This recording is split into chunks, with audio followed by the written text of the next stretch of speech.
So, dumating na yung parcel ko, yung sikat na lachaw ba to? So, ito try natin. Magkakaroon tayo ng honest review. Kung masarap. Ilang pieces ba to? So, 1, 2, 3, 4, 5, 6, 7, 8, 9, 10, 11. So, Ito ang masarap guys. so 12 pieces siya. So, itatry namin ng asawa ko kung masarap kasi nagte-trending sa TikTok. So, itatry. Ako hindi ako mahilig sa maanghang ha, guys. Ano pangalan ito sawa? Lachaw? Latyaw. Ah, lachaw. Oo. Sa Chinese po, lachaw. Sa Pilipino, sili. Oh, sili. Sili. Huwag ka na.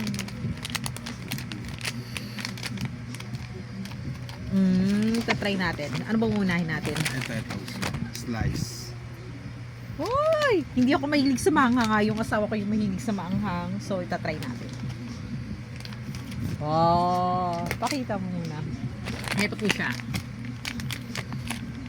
Try, honest reveal. Oh, mamaya po hang to. Di ko magustuhan. Grabe. Tingnan mo guys. May mga ano siya, parang buto ata ito ng sili, I don't know, or baka sesame seed. Try. Wow! Lasa? Sarap. Sarap guys.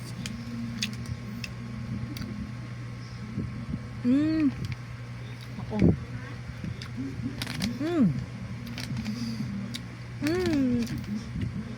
Oh. Hindi ako mahilig sa spicy guys. Pero masarap siya. Pero pwede ito gawin snack habang nanonood ng mga movie. Ito po.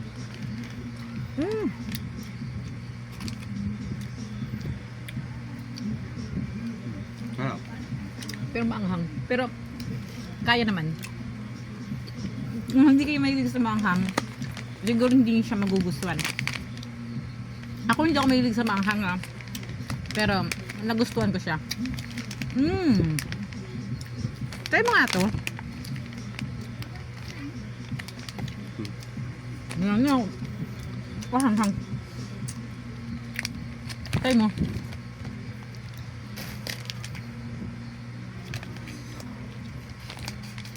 May mga pangalan siya. Silk. Tapos ito, Block. Then, yung binuksan namin kanina is Slice. So ito nga yung binuksan ko ng pangalawa, Road. So, Road. Slice. Meron Block. Slice. Sawa. So, oh. So, ito na siya, guys.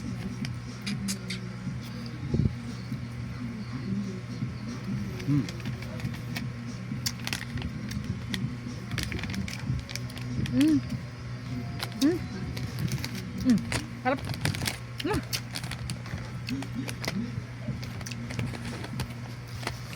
Sarap. Gusto ko siya. Pag naubos to, baka bumili ulit kami ng asawa ko kasi siya talaga mahilig sa amin sa maanghang, hindi ako. Oh, anghang.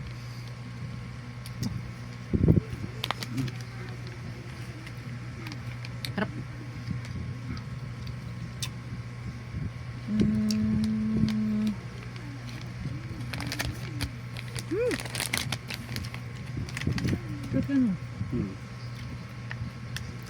Pero ang anghang niya. Manamis-namis siya. Pero mas more maanghang talaga.